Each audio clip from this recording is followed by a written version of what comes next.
Thank you, all of you that were praying for our safe travel. Successfully made it down and married my nephew. He's happily married. He'll be happier about the 17th when his bride can actually go and live on base housing with him. But she's in Oklahoma. He's in South Carolina at the moment. So keep them in your prayers. Happy Mother's Day to all you mothers out there. I hope you're having a great day. I hope that all of your children actually treat you right today. Okay, and I'm going to plug that for you right now. So all right, and continue to plug that throughout the sermon today. But happy Mother's Day for all of you fathers out there that are like me. Happy. I'm glad I'm not a Mother Day.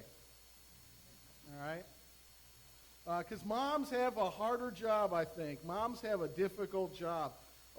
In Genesis where it says that God in his, God saw that it was not right for man to be alone. Wise choice there. Wise choice. God gives us all gifts, but the gifts that he gives to mothers is quite amazing. I have a short little poem that I'd like to read. It's about the hardworking mother. It says, the hardworking mother never sleeps or rests, pushing until light falls and pulling until day breaks. The hardworking mother is the ice in the fire, yet keeps moving with pride in her step, in motivation in her heart. The hardworking mother is like water, always taken for granted until needed, used every day, yet not noticed, takes different forms, but is never awarded. The hardworking mother gets tired and frustrated, but still gives love and compassion, always needed and never replaced. Only one day is given, only 24 hours is spared, the hardworking mother whose burden was never shared. So those of you with your mothers still with us, make sure that you take and spend today taking care of them as they have taken care of you. Today I want to spend time looking at the Bible and looking at how this special bond that we have with our mothers. And so we're going to look at a mother's bond. And it's amazing the bond that moms have with us, isn't it?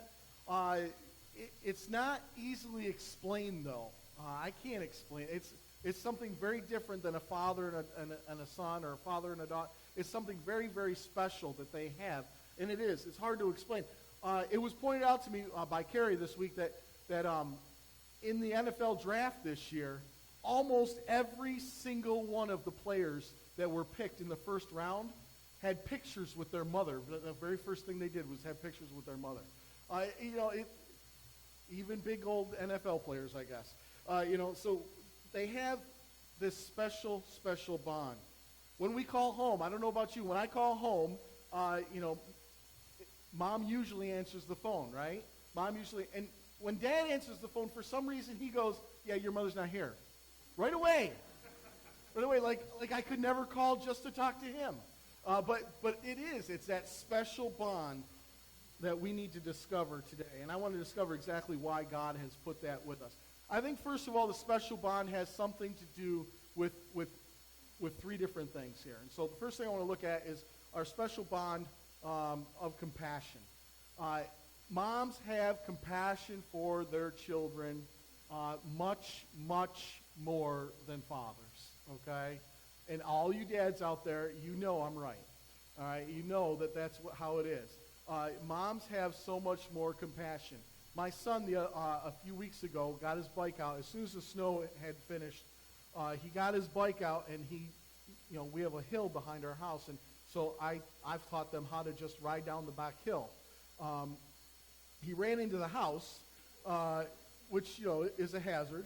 But I was impressed. He got back up, But Mom's out there, holding him when he, putting Band-Aids on his scrapes and scratches, and getting ice for the big welt on his head.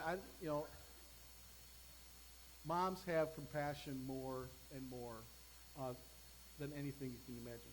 In Isaiah 49:15, it says, can a woman forget her nursing child, that she could have no compassion on a son of her womb?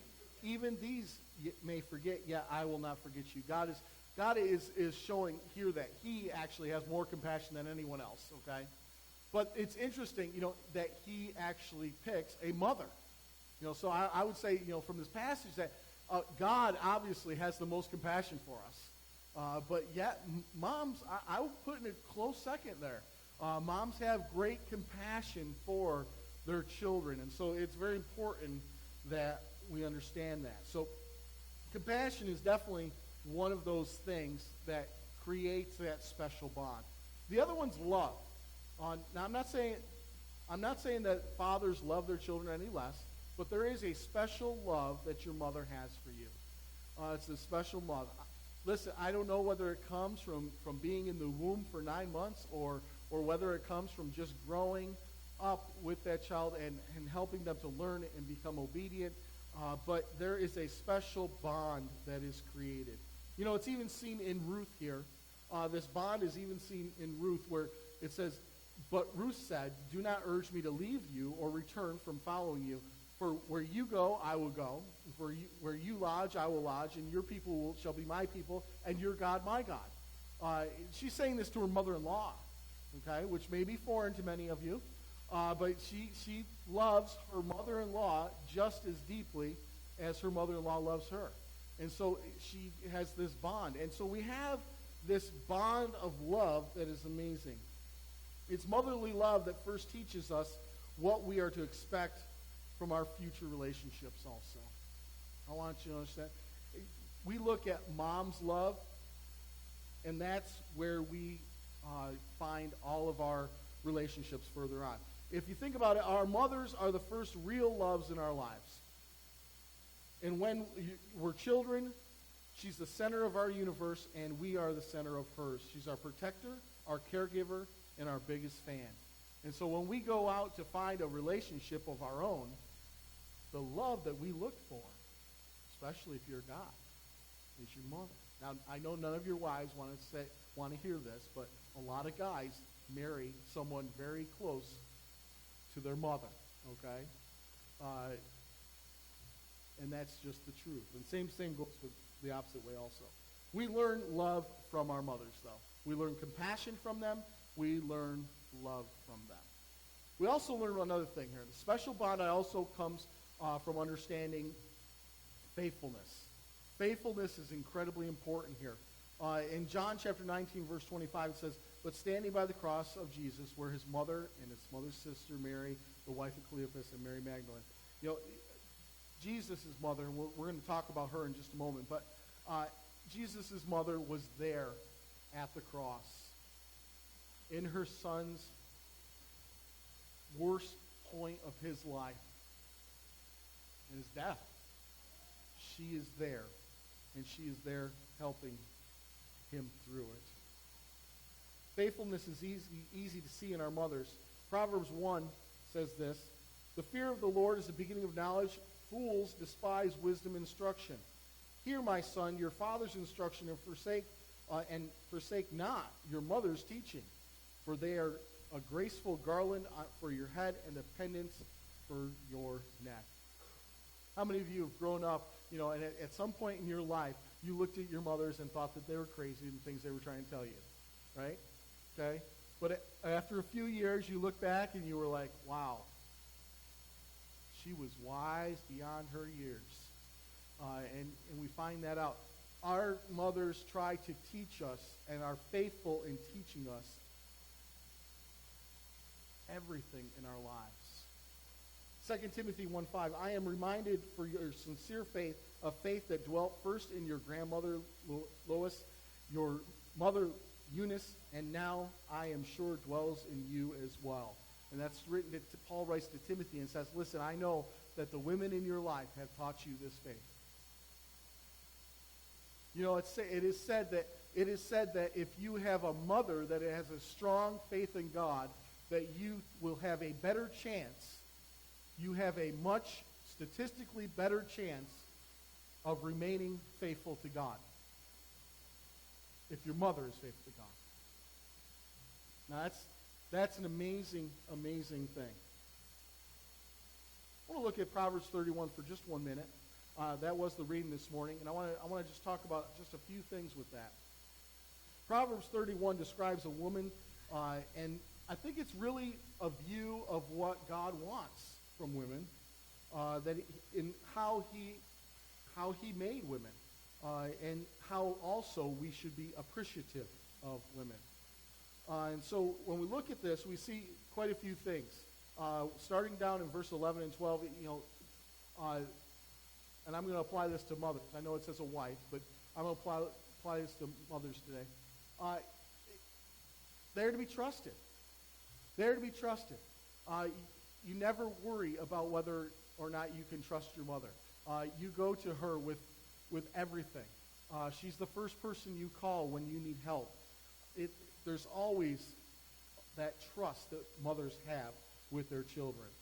We also know that she's always willing. From verse 13. Our mothers, I don't know about you, but my mom has always been willing to do anything for me. Anything at all. And mothers certainly show us these characteristics. As Brian said at the Lord's table here a few moments ago, all these characteristics really are characteristics of God. And so being trusted, having willingness, are very, very important. Here's one that obviously cannot go without being said, and that's hardworking. I was telling Paul right before the service here. I don't know about you, but I'm the dad that's from that commercial that's popular right now. Have you seen the one where he's Skyping the mom who's off at a hotel somewhere, and it's the perfect little family, and everything's going well, and then the camera pans back out, and like the kitchen is a disaster area except for one clean square where they were Skyping. That's me. But I don't know. When I watch the kids, and I've got kids that are almost 22. So when I've watched the kids all through, no matter how many I've had, it seems that that's the only thing I'm able to do. You guys understand? You guys understand that? That's it. But when my wife watches the kids, she does the dishes, and she cleans things, and she does laundry, and she has time for doing her own devotional and work on her Bible class.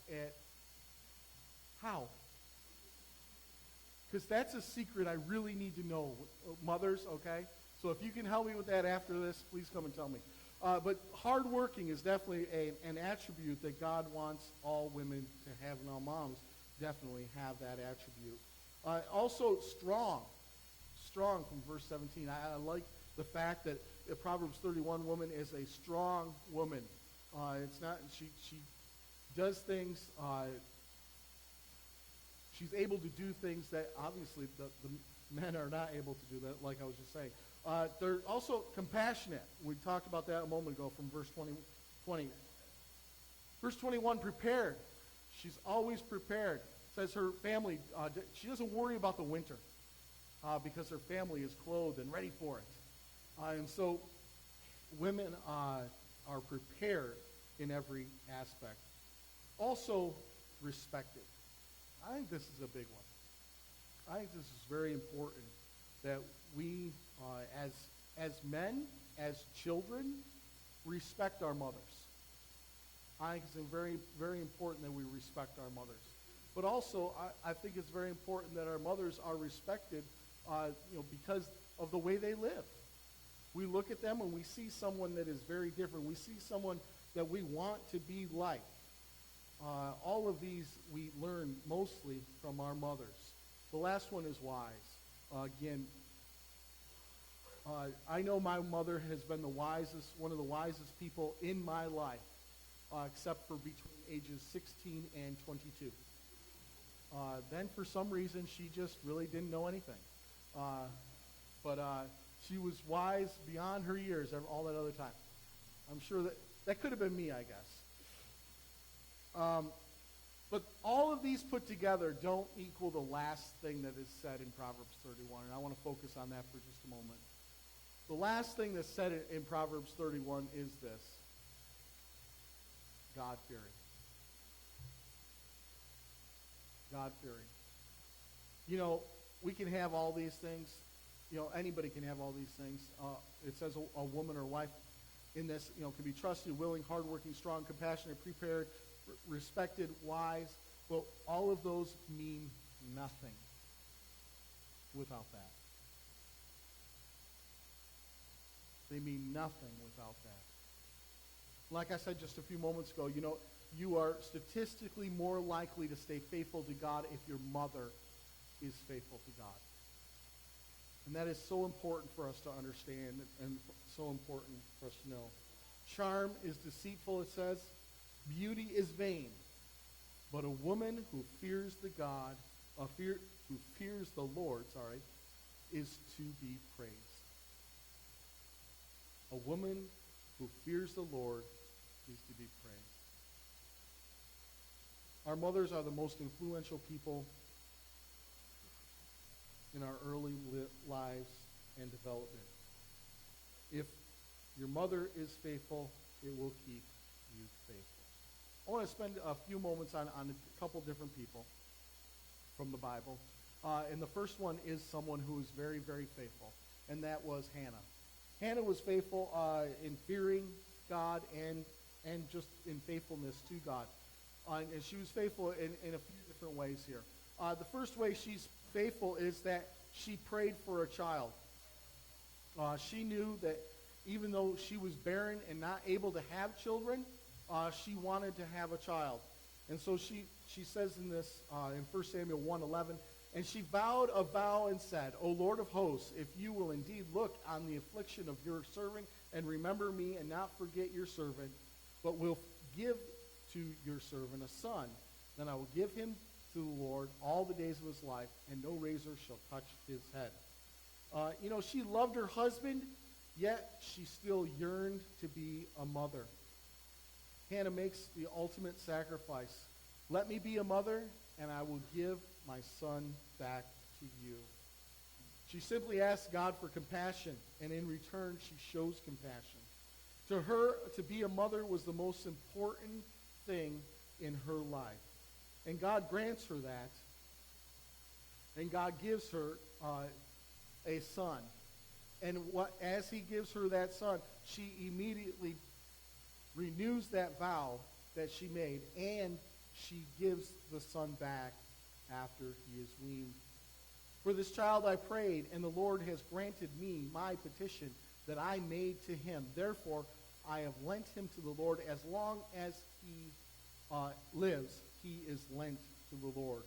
Because of her faithfulness to God, Hannah does what she said she would. Samuel is given to the Lord's service just as promised, and Hannah is a mother, but is still faithful to God. Hannah also visited him yearly. Samuel was ministering before the Lord, a boy clothed in linen ephod, and his mother used to make him a little robe and take it to him each year as she went up with her husband to offer the yearly sacrifice. Hannah shows that her continued love for Samuel never waned. Even though she has given him to the Lord, she has not forgotten him. And she visits him every year and takes care of his needs by bringing him a new robe every year. Though she's given him to the Lord, she still has that deep bond with her child. It's an important bond. And she shows Samuel her love through her commitment to him every year.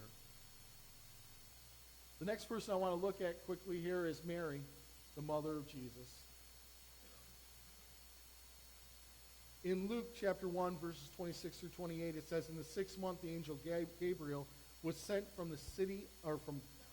God to the city of Galilee from Nazareth to a virgin betrothed to a man whose name was Joseph, of the house of David. And the virgin's name was Mary. And he came to her and said, greetings, O favored one, the Lord is with you. I don't know what I have no idea what that would be like, but I do know in looking at the Bible and looking at all the different people that God does come and address, O favored one, or in some translations it says, you are highly favored. Very, very few people in the Bible are favored by God in this way, in this language. It's very, very few people are like this. Mary was a very special person. She had to be, let's face it, she had to be a very special person for God to allow her to carry his son and to be the mother of Jesus. And so very, very few people. So no doubt Mary is a special person and definitely a very special mother. Mary watched over her child.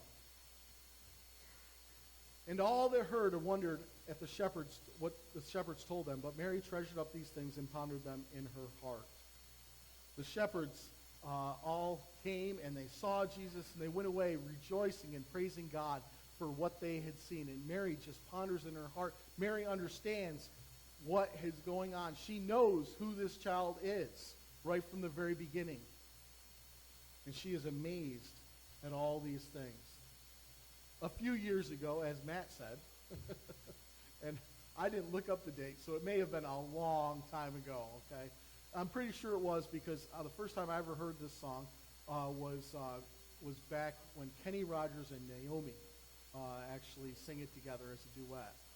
So that probably was a long, long time ago. But how many of you know the song, Mary, Did You Know? It asks this question, and I'm going to read some of the words to it because I really, it's amazing just the questions that it asks here.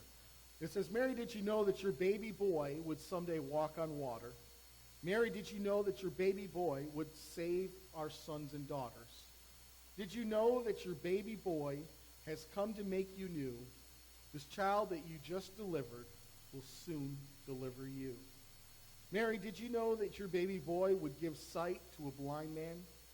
Mary, did you know that your baby boy would calm a storm with his own hand? Did you know that your baby boy has walked where angels trod? And when you kiss your little baby, that you have kissed the face of God. Mary, did you know that your baby boy is Lord of all creation? Mary, did you know that your baby boy would one day rule the nations? Did you know that your baby boy is heaven's perfect lamb? This sleeping child you're holding is the great I am. It's an amazing song, and it just does beg to answer that question. What did Mary know? Mary had that special bond with Jesus.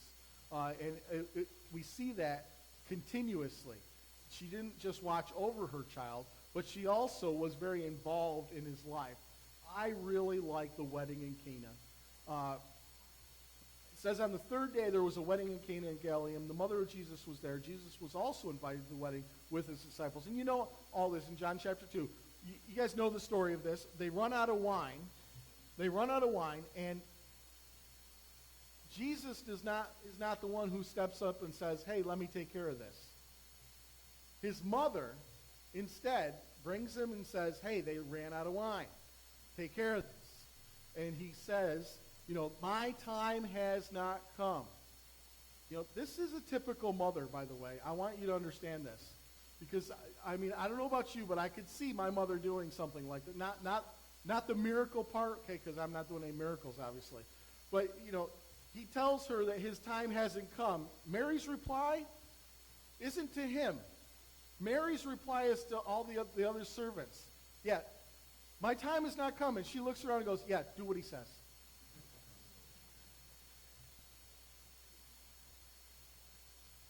I think it's part of that special bond where Mary believes and knows what he's capable of. She has faith in him. Haven't your mothers at some point or another had faith in you when you didn't have faith in yourself? Mary was involved in his life, just like our mothers are involved in ours. Mary was also always there. Always there. Even at the end, when Jesus saw his mother and disciple, who he loved, standing nearby, he said to his mother, woman, behold your son. Then to the disciple, behold your mother. And from that hour, the disciple took her into his own home. He knew how to take care of his mom. He knew how to take care of Mary throughout the rest of her life. And because the love that she showed him in this life, he showed her for the rest of hers by taking care of her through the other disciple. A mother's bond, is that important? It's one of those things that we just don't understand. Lastly, I'll end with this, though. A mother's bond is only second to this. Oop, where'd it go? Wow. God's bond. Didn't know what happened to my slide, but that's all right. God's bond. God's bond is much, much greater. John 3, verse 16 to 17 says, "For God so loved the world that he gave his only Son, and whoever believes in him should not perish, but have eternal life. For God did not send his Son into the world to condemn the world, but in order that the world might be saved through him." I want us to remember that God is love, from 1 John 4:8. God is love, and God shows us his love in many different ways. But one of the ways he did was through sending his Son to be born of a woman, to be raised by a mother, so that he could show us how to live on this earth and how we can be just like his Son. God's bond is stronger than any other bond that we can have. And so as we spend this day celebrating mothers, I want us to understand that love that mothers share with us, those characteristics we talked about in Proverbs 31, all of those things are things that have come and have been given to mothers from God. From God. A God-fearing woman should be praised. And I hope that's what you do today. But more than that, I hope you understand that we have a God that needs to be praised every day of our lives. As much as we are thankful for mothers, how much more so are we thankful for a God who was able to send his Son to die for us? How much more are we able to be thankful to a God who has given us a place in heaven, who has given us a way to heaven? God's bond is incredibly important to our lives, not just our lives here on earth, but our eternal lives. God has shown us love through mothers here on earth, but ultimately we are looking for his eternal love that we will share with him in heaven. So, folks, today celebrate your moms, but never forget what a blessing and gift they are from God. It is so important. Mothers, I commend you today. And I also want you to know that I hope and I pray for each and every one of you that you will continue to show great examples of compassion to your children. That you will continue to share a love that is unlike any other love with your children. And I also pray that you will be faithful to God and to your children all the days of your life. Thank you, mothers, for being there for your children. We're going to offer an invitation in a moment, and if you need help in any possible way, if you are looking to be closer to God, if you need to understand what it means to give your life to God, if you don't understand the bond that God has for us, the bond of love, whatever your need is, we're here to help you in every possible way as we stand and sing.